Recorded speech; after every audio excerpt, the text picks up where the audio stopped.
Welcome, everybody. It appears to be Jennifer Sullivan night at the Tea Party. Yeah. Looking at the back of all these shirts here.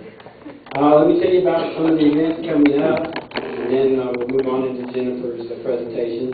Our next meeting in 2 weeks, we have Marshall Polston coming. He's a 17-year-old conservative who has his own radio talk show in Orlando. He's going to be our guest speaker. The next meeting after that is actually on January the 1st, and we're not going to hold a meeting that night since it's New Year's Day. On the 15th of January, we have Eric Kagola coming to talk to us. He's a conservative comedian. That was pretty funny. On February the 5th, our own Stormy Hall in the back here, he's going to present a plan that he's come up with. I believe you call it the 261 plan, right? And it's going to question traditionally held positions and beliefs in politics. So that should be very interesting. It's one of our own members. I can't wait for that.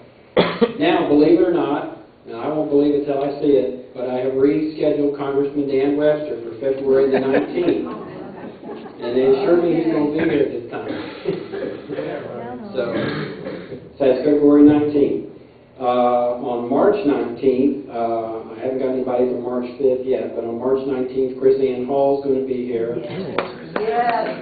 And then also part of their group down the road, after the state legislative session for this year, we have John Holman coming from Liberty First that Jared was just mentioning. So that's some of the events coming up. Now let me tell you a little bit about Jennifer. Jennifer Sullivan moved from Apopka to Eustis in 2001, where she immediately began planting roots in the community. The oldest of 4 children, she has a deep love of family and strong faith. At a young age, Jennifer began challenging her peers to exceed society's expectations and strive toward a higher standard. Jennifer is grateful for the life skills and service opportunities she was able to experience by being homeschooled the first 12 years of her education. Training young men and women across the nation, Jennifer has learned the valuable lessons of listening, problem solving, and being an example of servant leadership.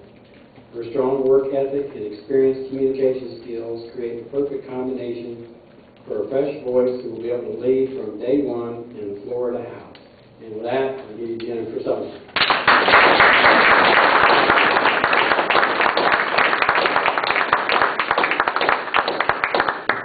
Well, thank you so much. I'll start being in front of the mic, but if I go over here, can you still hear me? Yeah. Hear me? Well, it is such an honor to get to speak to you tonight. In many ways, over the past few years, I feel as though I've grown up alongside all of you and the North Lake Tea Party. I was there in the beginning, in 2009, in Fairham Park, when we had our first tea party, and good friends with Mr. Von Gutten, and happen to know the other founder pretty well. And a lot has fundamentally changed about America since 2009, but we have made a difference. And we have slowed the progression down. And I'm excited to talk to you this evening about what I've spent the past 4 years doing across the country. And I hope that you will leave inspired and also hopeful for your future, because there is hope. There are young people rising up. And so this evening I'm going to be talking about what I've spent the past 4 years doing, touring the U.S. with TeenPact, youth leadership schools. And then after that, I'm going to go into a little bit about my campaign and then take some time for questions. So with that, I'm going to begin. All right. TeenPact is in 40 out of the 50 states. Kim. And what TeenPact does is it encourages youth to understand the political process, value their liberty, defend the Christian faith, and engage the culture. What we do is we go into the state capitals, and depending on what state you're in, for instance, Texas, we're there for 3 weeks, and we hold 3 classes. Nebraska, we just entered, so we're there for 1 week, and we hold a week-long class. And before students get there, middle school through high school age students, before they get there, they have to do a series of intense homework.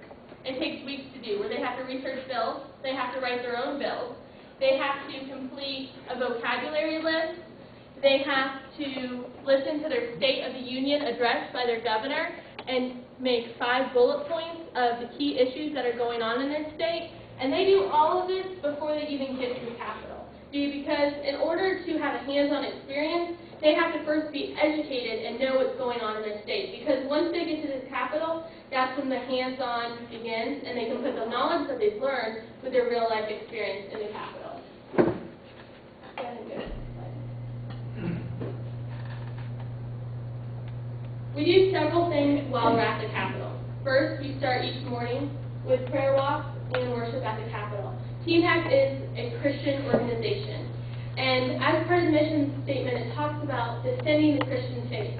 And in order to defend your faith, you have to know what you believe and why you believe what you believe. And so we start by doing prayer walks, praying in our state, which I think is such an encouragement to know that young people around our nation are going to the state capitol and they're praying for wisdom. They're praying for our elected officials. To me, they're setting the example. We all should be praying daily for the people that are in office and for the future of this country.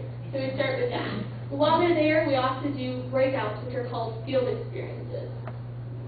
The first field experience we have is the House and Senate. What students will learn here, I'll take Florida for example, they'll get to actually sit in the House chambers. There's 120 seats because we have 120 representatives. They'll get to go over to the Senate, and they get to do mock legislature. They get to pretend to be representatives and senators for the day during this field experience. They get to learn how a bill becomes a law and many other things that represent our House and Senate and the history of it in Florida. The history and the field experience vary by state to the state-specific knowledge. Next, we have our lobbyist track. You know, I don't know about you, but we have quite a few lobbyists out there that aren't good lobbyists, that aren't lobbying for the right causes or the right reasons or truthfully. However, when you think of the job description as a lobbyist, they actually play a very important role in our government. I mean, everyone has some type of interest, whether it be a certain business or whether it be a belief. And there's always legislation that's coming that needs to be represented. And depending on the type of person you have lobbying, it's going to depend on whether they represent honesty and truth and represent the organization well, or whether they represent poorly and dishonestly, because our legislators depend on that knowledge as well as the constituent base. And so at TeenPact, we teach students the principles of how to be a citizen lobbyist, something that we all can do, how to research the issues, and then go write their legislators, call their legislators, and then go up to their office. Because it's proven that if you can engage youth while they're young, if you can teach them and empower them to be involved civically so it doesn't feel as though it's overwhelming, then they'll be an active, responsible voter and engage in the process the rest of their life. Our next track is called bill analysis. How many of you have gone to the Florida State website to ever look up a bill? Okay. Do you find that they're rather lengthy and sometimes hard to understand? Yeah. All right. You have to know how to analyze a bill in order to do so correctly. And so that's one of the life skills that we teach. We teach how bills are written, what it means when they're underlined, struck through, what it means to amend statutes, or to have other things that are amending the bill. So because you have amendments, and then you also have resolutions. And so all those things go into analyzing bills, and we teach them how to go online as well as how to call the Florida Capitol to get that information. Judicial review.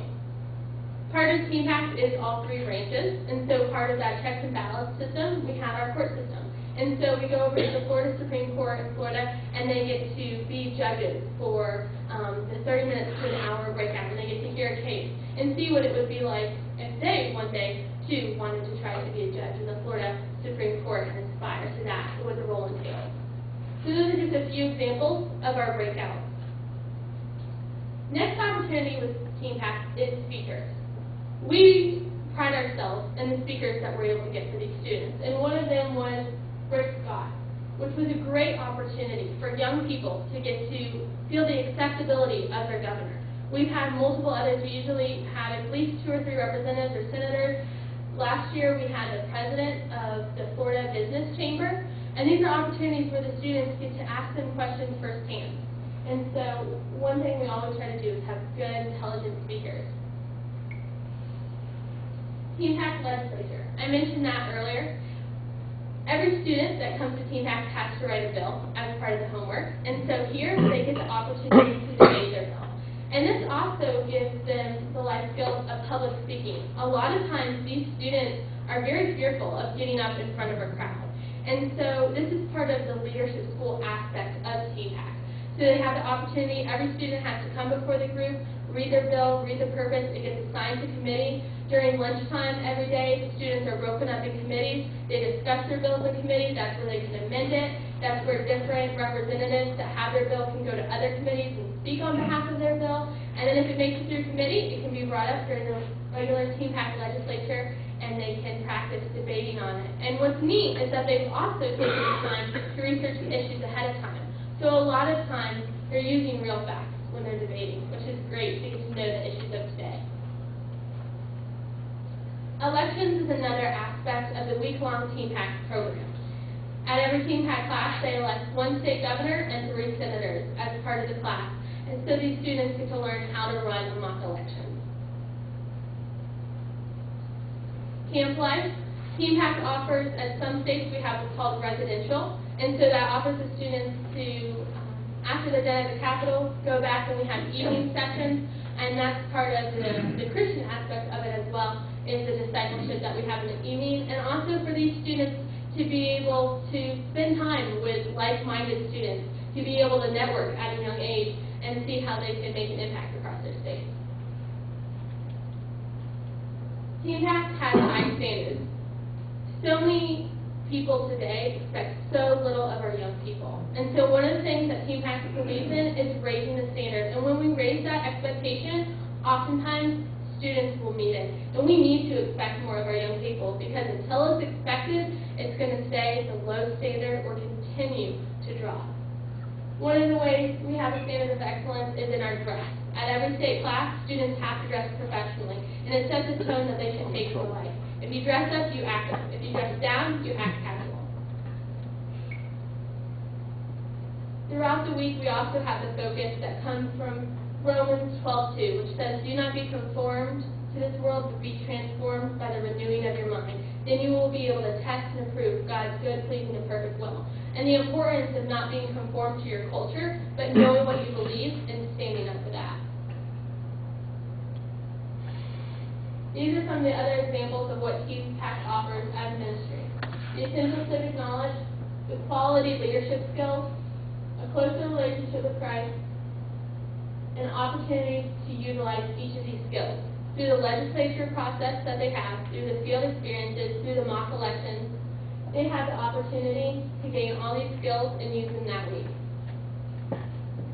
TeenPact, being a national organization, has many graduated students.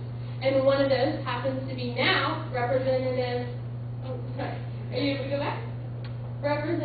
Josh Crawford from Oklahoma. I don't know if you've been following the Oklahoma House, but they've been passing some incredible legislation the past couple of years. And I'm proud to have 2 of my friends, Josh Cockcroft and also Elise Hall, 2 of the youngest state legislators ever elected, and they're TeenPact alumni. And it was through the networking efforts of other TeenPacters getting out the vote for them that they've been elected and then subsequently re-elected by their constituents, and they're doing an incredible job. So it shows that TeenPact is not just equipping students with the idea that they'll go out and do something. TeenPact students are going out and making a difference. And it starts one state at a time. In Oklahoma, they're leading the way in that. Once you attend our state class, you're considered an alumni of the program, and we offer many alumni events specializing in different fields. The political aspect of our alumni event is TeenPact Congress. I had the honor of moving up to Richmond in 2011 and working for them at their national headquarters for a year. They had a few projects they specifically wanted me to work on, and one of those was TeenPact Congress.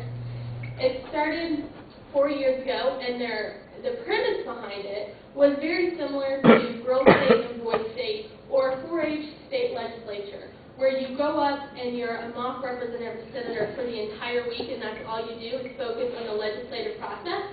And so TeenPact wanted to establish that on a federal level. And so the first year, they only had about 15 students. The second year, they only had about 20. And then I completely reworked the organization, wrote an entire manual for it, study resources, had real people writing bills from Florida, and it grew to be over 100 students in just that 1 year after reworking the program. And now it's grown to be an even larger a larger alumni event, and we're honored in Florida to get to host it each year. If you know students who are of this age who would be interested in Florida and attending the state class, you can visit TeenPact.com. Those are the dates of this year, and we'll be up there. I'm now on the state coordinating team, and so I'm helping do that. I've worked for TeenPact for the past 4 years, and I've served a number of different roles with it. They have a great program that they allow alumni students to come back and facilitate as staffers for these committees and the alumni tracks that I was talking about. So I staffed with them, traveling for several years, and then worked in their office, and now I'm the state coordinator of TeenPact. So it is a great program. The one-day class is another opportunity that we offer, and that's on Fridays for our real young students. It gives them a taste of what it's like to be a senator for the day, and we go over a lot of what we do in the week-long class, but it's in a very smaller version, and gives them a taste of the opportunity and what politics offers, and also an opportunity to come to their state capital. Because for many of us, we don't go to the state capital until we're older. So that is TeenPact, changing lives to change the world. And they really are changing students, they are equipping them, and they are making a difference. So I hope that you feel encouraged by that. I've had the privilege of working for them and continuing to work for them, and it really does give me hope for the future. So with that, I'll transition into my, I have 2 students here with me tonight that I wanted you to have the opportunity to briefly hear from. Because it's one thing for me to just talk about TeenPact and talk about what it's doing, but it's another thing to hear from 2 students who have been through the process and how it impacted them. So the first one I'm bringing up is Paul. He's a student actually from Connecticut that I met, and he's here this week campaigning for me, but he attended Congress when I program directed it. So with that, I'm going to turn the floor over to Paul.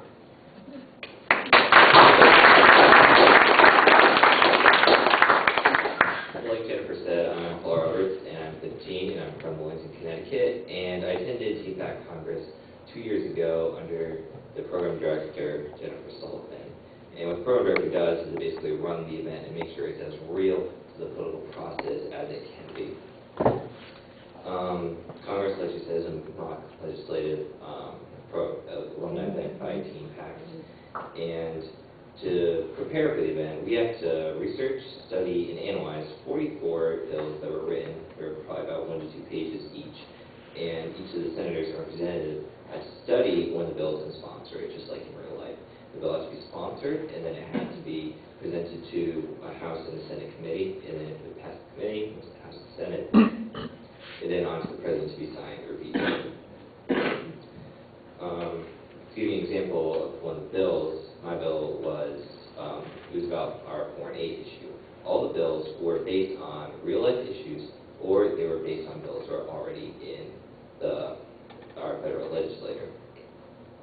My bill was on cutting foreign aid to countries that had a GDP over a certain percent, or to countries that were openly hostile to us, like they were burning our flag, shooting our French soldiers, or shooting stuff like that. Hey, Paul.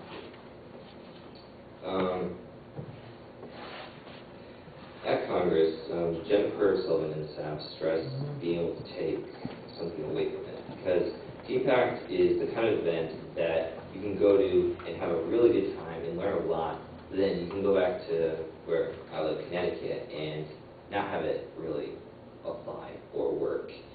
One of the things I took away is that I'm responsible. I'm responsible for getting the right people elected. I'm also responsible that once they're elected, that they know the issues that our country's facing and that they pass the right kind of legislation. I was talking to one of the senators in Connecticut, and he said that if you have an issue, you need to tell your senator representative about it, because they might not know. Even though it's a big issue for you, they just might not know. Jennifer Sullivan, or the TeenPact motto or slogan is "Changing Lives to Change the World." She, in program directing the TeenPact Congressman, did change my life very deeply, and I'm also at TeenPact Wilmington, there's a program director, and then there's also a guest director. The guest director does like the had evening sessions, which is about like spiritual things. And the spiritual things were absolutely amazing. They really impacted me in my personal life and got me back on my relationship with Christ. I hadn't been really following my relationship with Christ. It really put me back on track and really trying to live out my relationship with Christ day to day. Jennifer Sullivan is changing lives right now. And I really hope that she'll be able to change more lives in District 31 as your representative.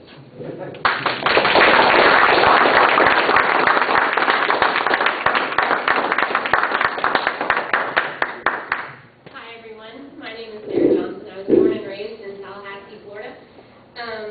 I have attended 4 TeenPact events, 3 state classes from 2008 to 2010, and I've also attended the National Convention 1 year. Before I go into TeenPact and what that took me to, let me tell you some of what I'm doing right now. My real job, I'm legislative assistant to the president of the Florida Family Policy Council that's based in Orlando. John Stemberger is our president. I'm also region chair of the Florida Federation of Young Republicans. I represent Region 4, that's 6 counties, and I sit on 3 different committees statewide as part of FFYR. I've worked on, campaign-wise, I worked on the Yes to Marriage campaign in 2008 up in Tallahassee.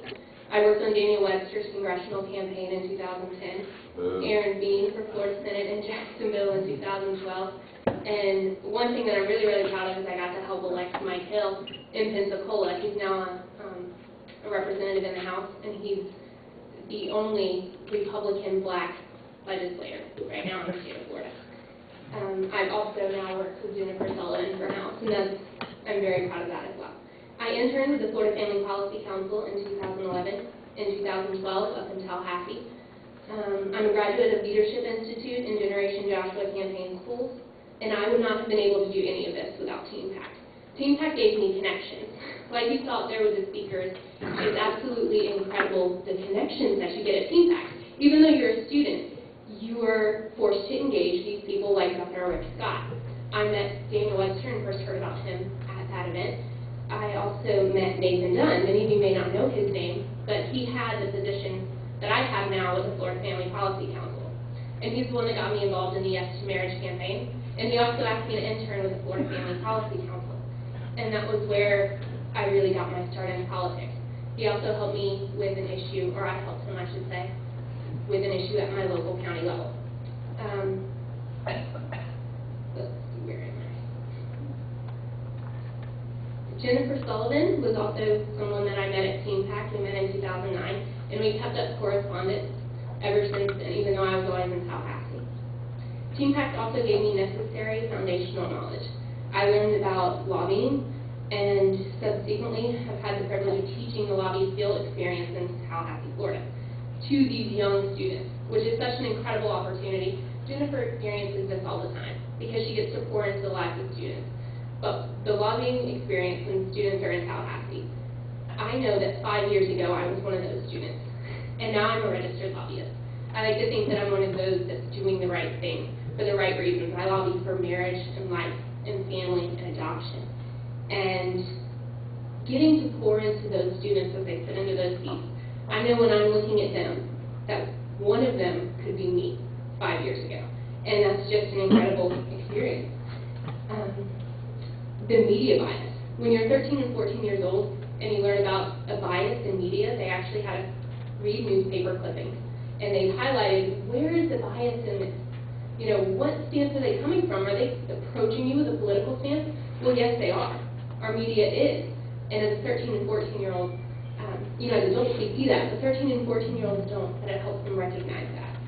And parliamentary procedures in Robert's Rules of Order. In TeenPact legislature, you're not allowed to speak without using Robert's Rules of Order. So organizing a debate like that, using students and not allowing them to operate outside of order, creates really interesting debate because TeenPacters love to call out point of orders when someone goes incorrectly. But it's also your first brush with parliamentary procedure, and it's an excellent environment to have that in because you're confident in it later on. Now, as a young Republican, I'm able to use parliamentary procedure. Approaching legislators and asking hard questions. As a TeenPact student, I got to ask Charlie Crist what his definition of justice was. And you can imagine what an experience that was. That was back in 11 was a Republican. So overall, TeenPact has allowed me so many different opportunities. And I've been so grateful because it's given me every opportunity to do what I do. So that, thank you for allowing me to come.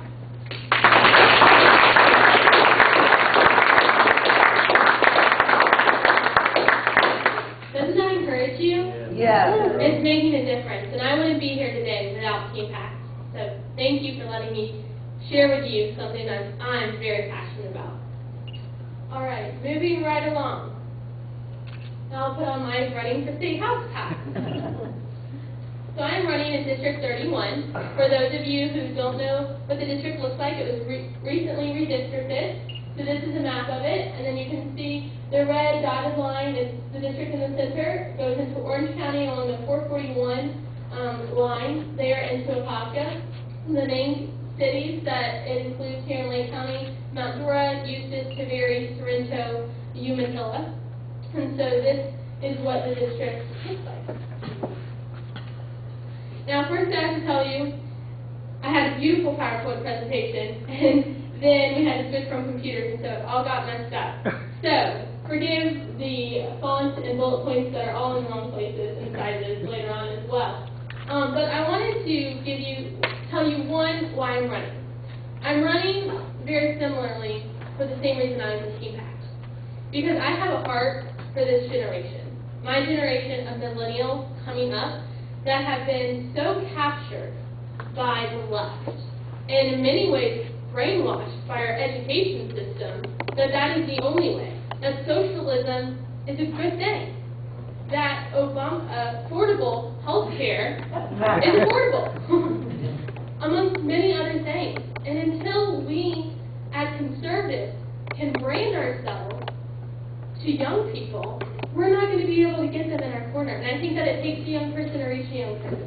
And I see that in Lake County. I can't tell you how many meetings, Republican meetings, Tea Party meetings, county commissioner meetings, I mean, the list could go on. I've been to several meetings consistently, and I'm usually the youngest one by several years in the room. And I have a vision for this county. We have young people in this county. We do. They're here. But we need to engage them. We need to promote upward mobility and tell them that they don't need to move to another state after they graduate from school. They can come back and they too can raise their family here and have a good paying job. Over 60% of the people that live here in Lake County work outside of the county. Do you know what that means for our county?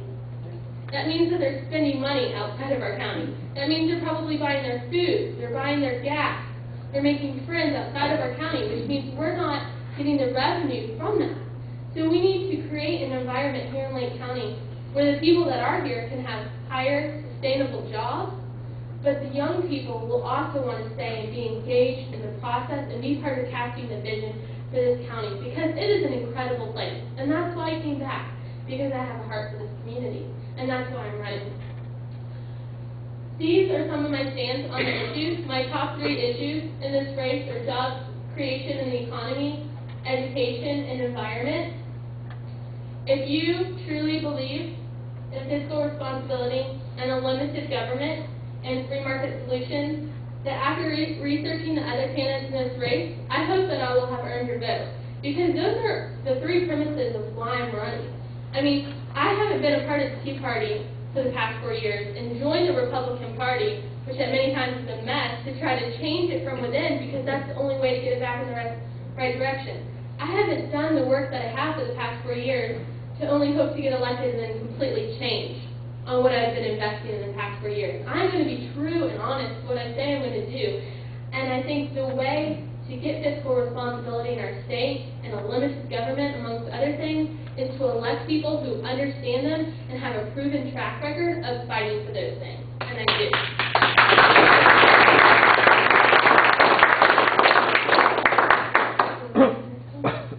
Illegal immigration, government accountability, and social issues are the other issues that my campaign will be addressing this election. And one thing I want to talk about of government accountability specifically that's not there is that as a state representative, you ultimately, at the end of the day, you press a button, yes or no, on legislation. But your job can be so much more than that.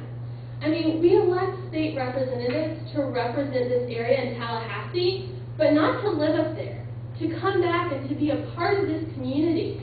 Because the opportunity for influence as a state representative is vast. To be able to speak to students, to go into schools, but to also help partner other organizations to take care of some of the issues that government shouldn't be. I mean, you can be a bridge builder as a state representative and use that influence for good within the community and never having to write further policy to do so. And I think true government accountability happens when you can look your representative in the eye and hold them accountable. When you have that personal relationship, when you have that cell phone number, so if there's an issue, you can call them and they're willing to pick up. And that's something that I bring to the table as a candidate in this race, as someone who has been invested in the community through local food drives, through churches, through a number of different areas. And that's something as a representative that I will continue and hope to even increase my ability to influence the next generation and bringing the community together, because we have many incredible organizations doing great things. And to continue networking and bringing them together for the greater good, I think brings hope and vision to this county. The issues are always going to change, but the principles upon which a candidate runs should not, and mine won't. And that's something that you can know. And I want you to know, as I've been talking to people, and I've been talking to a lot of people, they often ask me, well, what are you actually going to do in Tallahassee? Or how are you going to legislate? You know, you're only 22 years old. I mean, what do you know about the process? And so these are 6 answers, or rather questions, that I've come up with that I want you to know that I'm going to be asking myself with every piece of legislation that comes to my desk. And I'll let you know that most representatives, well, all representatives and senators, they have aides. They help them do the research. They help with constituent relations, and they're important, and I'm sure that I will have one. But I'm not going to leave everything up to my aide. You would be shockingly surprised to know how many representatives never even read a bill, never even read their own emails or do the research for themselves, but rather it's someone doing that they paid that's representing you, not someone that you actually chose to represent you. Does that make sense? And many times, it's people that are only there for a paycheck. It's not people who care about the issues or the fact that some things are right and some things are wrong. And so, 6 questions I'll ask. 1, is this the role of government? Okay, pretty basic question, right? I mean, how much legislation could be prevented in the state, and let alone the U.S. Congress, if they just simply ask, is this even our role and responsibility? Maybe they could do some of the things that they're supposed to do well if they weren't doing so many other things that they weren't supposed to be doing. Amen. 2nd, would this go against my principles? 3rdly, are my constituents for or against this? And this is where you come into play. You know, your representatives aren't going to know what you think unless you make your voice heard. It's one thing to complain to your neighbor. It's another thing to pick up your phone and call them and tell them. 4thly, would this merely treat a symptom or the root of the problem? What would it be like if, as a legislator and as a government entity, they looked at being preventative of the problems instead of creating more social welfare programs of the problems that already exist? So, treating the root is so important. You can't just put a Band-Aid, because that's not going to be profitable for the future. And I feel as though many times our elected officials treat a Band-Aid because that's the easiest thing to do while they're there right now. But I'm looking to the future. I have, hopefully, a long life ahead of me in this state, and I want it to be a prosperous one. And number 5, what current laws are already in place? You know, is this redundant? Are we enforcing the laws we have on the books? And then lastly, what would be the possible unintended consequences? Many times, further legislation isn't needed. We can use the laws that we already have, and other consequences will result from taking away personal freedom and liberty from people by passing more legislation. So those are 6 questions that I would ask about every piece of legislation.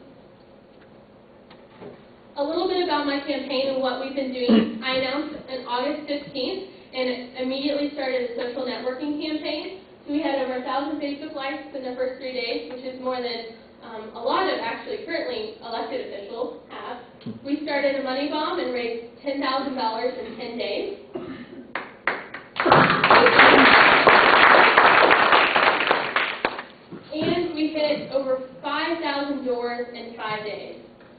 I'm all about relating to the voters because they're who I would be representing. And so we've already started knocking on doors. And then because of that, we were able to qualify by petition. And not only was I the last candidate in District 31 to enter the race, but I was the first one to qualify in District 31 and the first one to qualify in the state.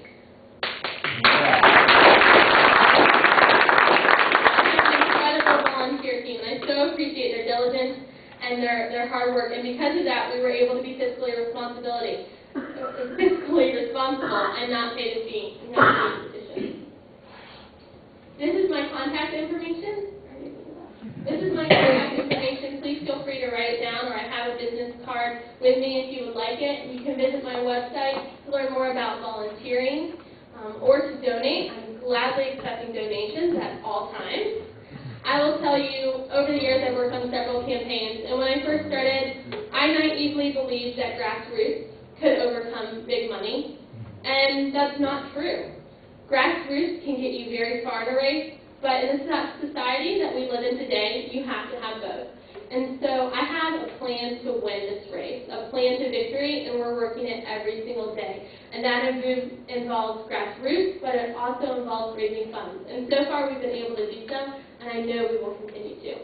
So with that, I would love to answer your questions.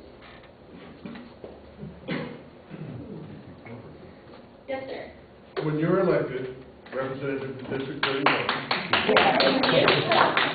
are you going to retain the staff of District 31 that's now in Tallahassee? Am I going to, the question was asked, would I maintain the staff that's currently in place for District 31? Retain. Retain. Pardon me. I would interview them first, and I would see if they meet the qualifications that I would set out, the standards of excellence. I would ask why they're there, doing what they are doing now. I only know them briefly, so I don't know them personally enough to be able to make a judgment call on that.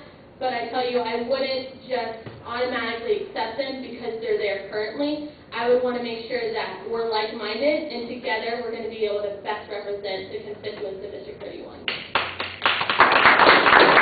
Will the work of the present representative in District 31 give you an example or qualify for you the quality of the people who work for them? Bryan Nelson. Potentially. Yes.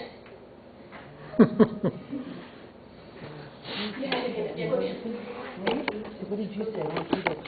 Will I be speaking to schools right now or as representative? Yeah, she doesn't. As Hempstead, yes. I've spoken to Leesburg High School. I had an Repeat the opportunity question, to please.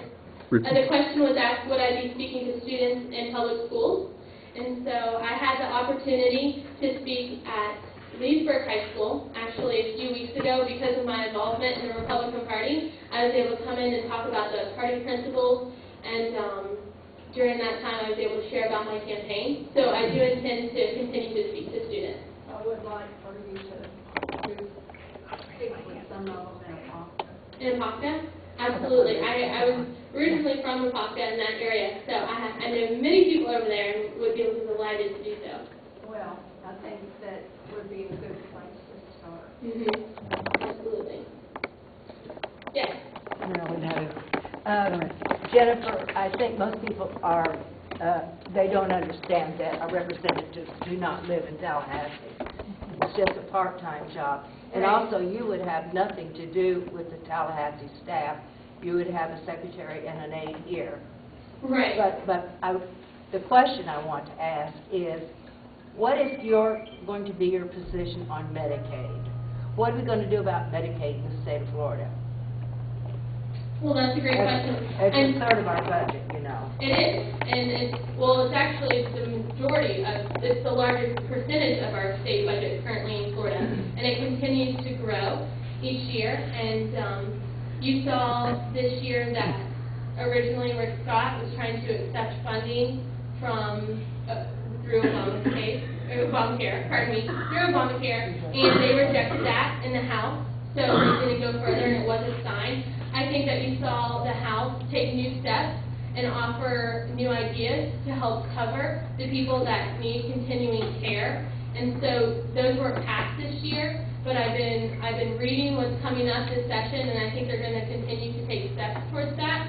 So I think we need to evaluate it and see how we can best take care of the people that truly need our care, but for the people who truly are able-bodied and able to work, that would have, for instance, been covered over the Obamacare, they don't need assistance. If they're able to work, if they're able to provide for themselves, then I think they should be left to do so. The government needs to get out of the way. But I think that we also do need to look at those that genuinely do need the care and make sure that we're not enabling anyone as well to truly get better or to pursue a better future. What kind of changes have you heard they're going to make? Now, if they are working, they're not qualified for Medicaid. Anyone that's working is not qualified. Right, that's correct. In the new legislation that was coming through Obamacare, it would have included people that were working. That is not going to cover us now, though. We turned that down. Right. So I was just referring to what had come up, and they're working on a solution to that since they said no to that, and so they haven't passed that yet, but they're still working on a bigger safety net to provide for those people. So I don't have one sentence of what exactly I would do, but I would look at what is our role, what is the funds that we have, and how can we best care for the people that we need to do so in a fiscally responsible way and stay true on what we've promised to do, while rejecting any funding from the federal government. So that's what I would do. We do get federal funding regardless. Right, further federal funding, About for instance, 55%. through Obamacare. About 55%. Right. Mm-hmm. Yes. What is your opinion of fair tax, and how can we go about getting that? The fair tax. I'm very supportive of the fair tax. I think that, clearly what we have in place is not working. And I think that Sue Hooper has done a great job in this community educating people, so thank you for that. And I think, there's multiple things. The first layer starts with electing people to Congress who are going to be like-minded and who would be supportive of such an idea. And so until that happens, that's where it has to start. And when we elect those truly conservative people, hopefully we can get a balanced budget. And it'll be a trickle effect. So I think that it starts with electing the right kind of people, and it's very imperative that we make sure that we continue to elect the right kind of people in Florida so that we don't get to where D.C. is. So I would be supportive of the fair tax. Yes. Other than Medicaid, what do you see as the other top problem that Florida is facing, and how do you fix it, the root problem, what's your solution to really fix it? Right. Well, What was the question? other than Medicaid, what would be, in my opinion, the top problem that Florida is facing, and what would be my solution for it, my root solution? In my opinion, I believe the next top problem that we're facing, and I'll tell you why, is Common Core. Because that is going to affect our education system. And those will be the future businessmen and women of our state. And we all know that if you don't have good schools, people aren't going to want to move here. Our education system affects our economy, it affects our workers, it affects the people who move into this county. It's a trickle-down effect. And I think that Common Core, at the root of it, is bad policy. It was Charlie Crist agreeing to a set of standards and race to the top that was curriculum unseen. It literally was a checkbox to take government funding, which then we got not even enough funding to cover one school district out of the 67 school districts in the state of Florida for a year. The funding that we received was so minimal, yet this is fundamentally changing the education system in our state and across America. So I would stop that, and I would implement a system in which the education would be student-centered. And I don't know how much you've heard about Common Core, but a lot of times students aren't even mentioned in the topic of Common Core. And education is all about the students. That's why we have an education system, is to educate our students. And it needs to be focused on them, not bureaucracy, not grade titles for school. If you're focused on your students, they are going to succeed, which will make the school successful, which will give the school a higher grade, which will affect the quality of the state. It's a trickle-down effect. So one of my ideas to make education more student-centered is to offer more vouchers. Because in any industry, when you have competition, you get a higher quality product.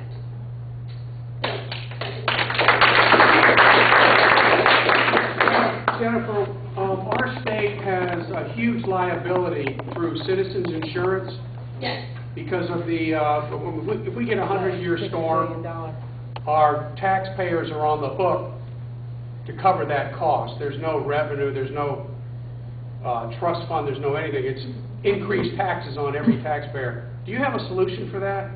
To be perfectly honest, I don't. I don't have a solution to that at the moment. But I think that we need one, and I think that we need to look at that because that is a real threat. In Florida, we've been very blessed that we haven't been hit with any hurricanes in the past couple of years. But if we do, the surplus that you're seeing that the state of Florida is going to have in this next session, we're going to go greatly into debt, and it's going to be on the backs of taxpayers as well if we do have a hurricane. So I'm not going to try to make something up and tell you that I have a solution when I don't, but what I will tell you is that I'm willing to research the issue further and to look at a solution, and if elected, I will have a solution for that and work towards it. Thank you. This is a question that I'm going to ask of all the District 31 candidates. Already one has survived it. Is that you know that Larry Metz and a lot of people in this room campaigned for a law called HB 1299 Absolutely. that reformed the North Lake County Hospital District.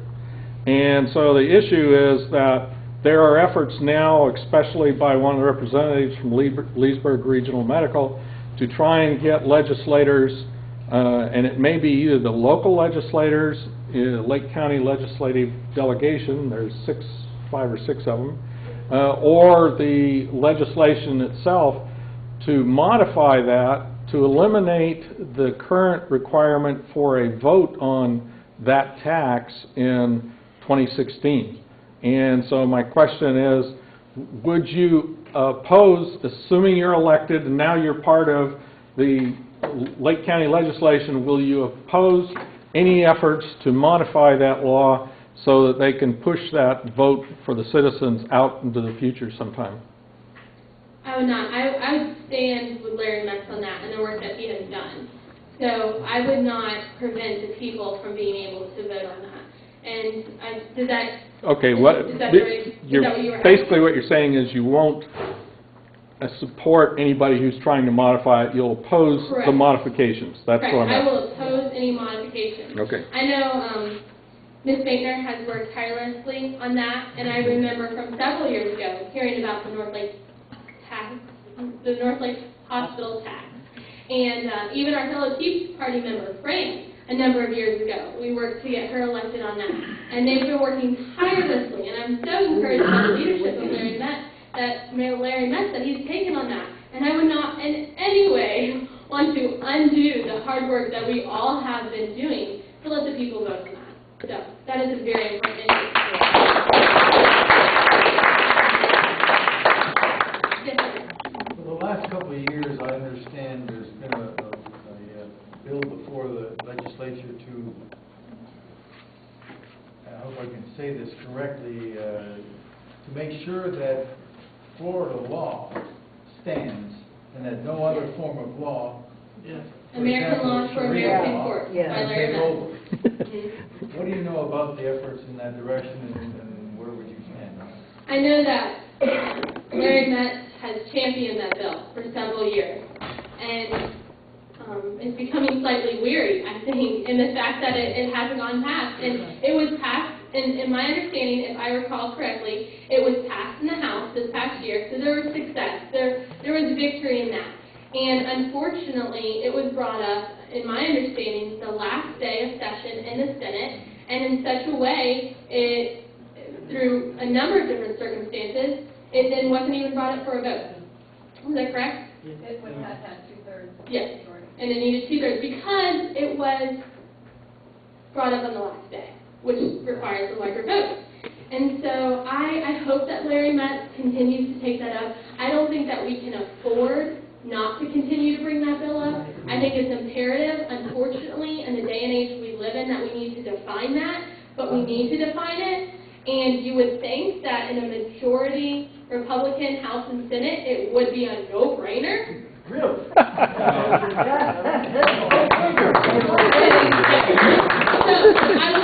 I will say that if it does not, Lord willing, it will get passed this year, and if Representative Metz does not sponsor it, hopefully that baton can be passed to someone else. But I would gladly sponsor that when I'm in the House, seeing as if it did not get passed this year, because it's imperative that we do so. Thank you. Yes, ma'am.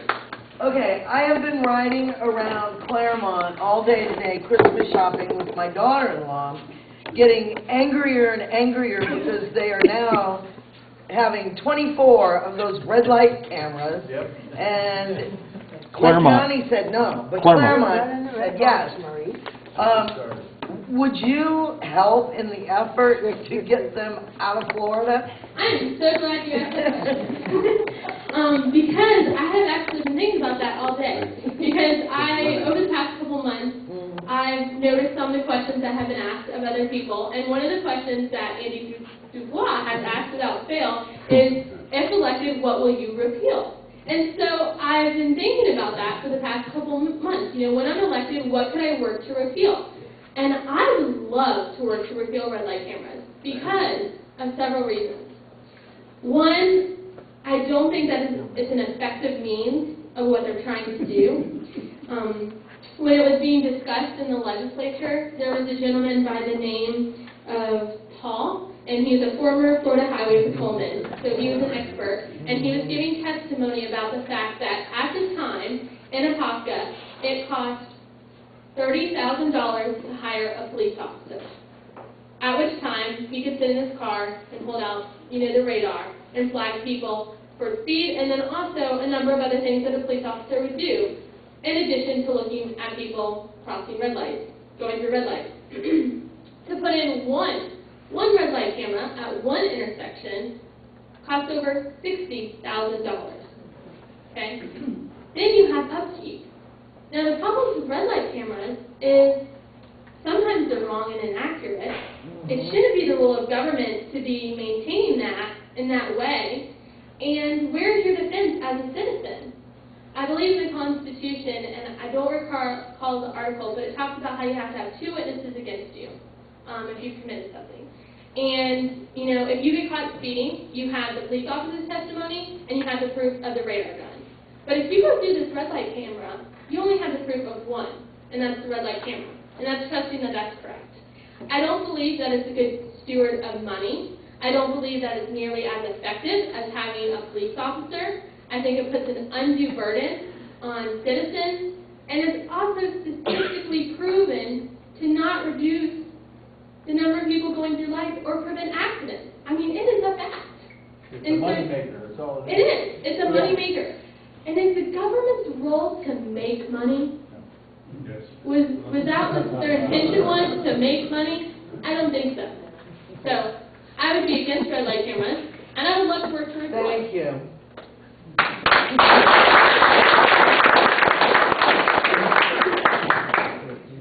Yes, ma'am. I'm trying to think how to phrase this.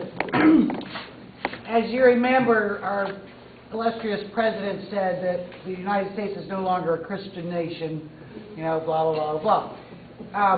How will you address someone who asks you, well, sure, TeenPact's nice, and, they taught Christianity too, and why is that so important? Do I have to be a Christian to be a good elected official? What would you say to that person? Well, first I would say, the sentence started with, Obama said, which we all know doesn't really mean anything. Right. Unfortunately, I hope one day I can live in a time when my president says something and I can believe it. Right. There's hope. But I think that it is not a requirement to be a Christian to be in office. I think that when you look at our founding fathers, they had a Judeo-Christian belief, and that's where their principles came from. And our government was not set up in such a way to work efficiently in these times because there was a certain understanding of self-government. There was a certain understanding of being truthful to your word, that your word meant something, that you would treat others the way you would want to be treated, that you would have self-control, that you wouldn't abuse the freedom that we have here and the liberty we have in America to do anything, because it's not the freedom to do anything, not if it's going to hurt another individual, but it's using self-discipline and respect and recognizing the preciousness of other people. And I think with a Christian belief system comes those principles and those convictions behind those principles, and also the understanding that there is a higher being than ourselves, that there is a supernatural law, so to say, outside of the law of this government. And I think that there's a sense of accountability to that. And if you don't have accountability to something outside of yourself, and this temporal law right here, then I think that you're not going to see people, what's the point? There is no value to life. What is life? If God has not placed value on life, then what gives value? And so I don't think that you have to be a Christian, but I think that, and many times, when you look at our founding fathers, they've had a belief in a higher being. They had a belief in providence. Yeah. And with that, you saw that self-governance follows that, and in such a way, our government worked. And so I think that it's important to do that. Okay, answer. Thank you. You're welcome. Yes. We know the federal government is broke. Yes. There is an idea that's been floated by Mark Levin called the Convention of States. Mm-hmm. Are you familiar with that, and would you support that, and where do you think that might go? So the question was asked about the talk about Convention of States, which would basically be amending our Constitution. And I'm so glad you brought that up, because that is a hot topic right now. Many people are talking about it. And to be quite honest, I have not made my final decision on it, and I'll let you know why. I've been researching both sides of it. I think that anytime you're looking at potentially changing our U.S. Constitution, our founding document, that's something that needs to be weighed heavily. And so I'm currently in the process of reading Mark Levin's book, which kind of inspired this train of thought. And thus far, with the amendments that he's proposing, so far that I've read, I would agree with those amendments, balanced budget, the idea of going back to the state legislators, choosing our 2 senators. I mean, there was a reason behind that, and it was a good one. And so those types of amendments I'm for, and I wish we could get through our Congress right now. However, I have a lot of questions. I was reading through Eagle Forum, Phyllis Schlafly, one of her articles, and it brings up valid questions. Who would choose the delegates that would be at this convention? And how would we know that other things wouldn't get brought up that would be changing it? And I'll let you know, I think that it's exciting that this weekend up in George Washington's home, outside of D.C. Mount Vernon. Yes, Mount Vernon. Yes, please. What is? Mount Vernon, near Mount Vernon, we have many people around the U.S., including someone I highly respect, Larry Metz. And Alan Hayes will be there as well. And they're joining several other state legislators and people in Mount Vernon to discuss what this would look like and kind of the rules defining how the delegates would get chosen and kind of getting more information. And so I'm really looking forward to hearing the outcome of that and continuing to research it. But it's not something at this time I feel comfortable enough giving my stance on, because there's just not enough knowledge about it. Yes, sir. I'd like to give you one thought to file away for that. In 1788, when we were operating under the Articles of Confederation, they said, let's have a convention to make a little modification so we can have control of taxation and a couple of other things.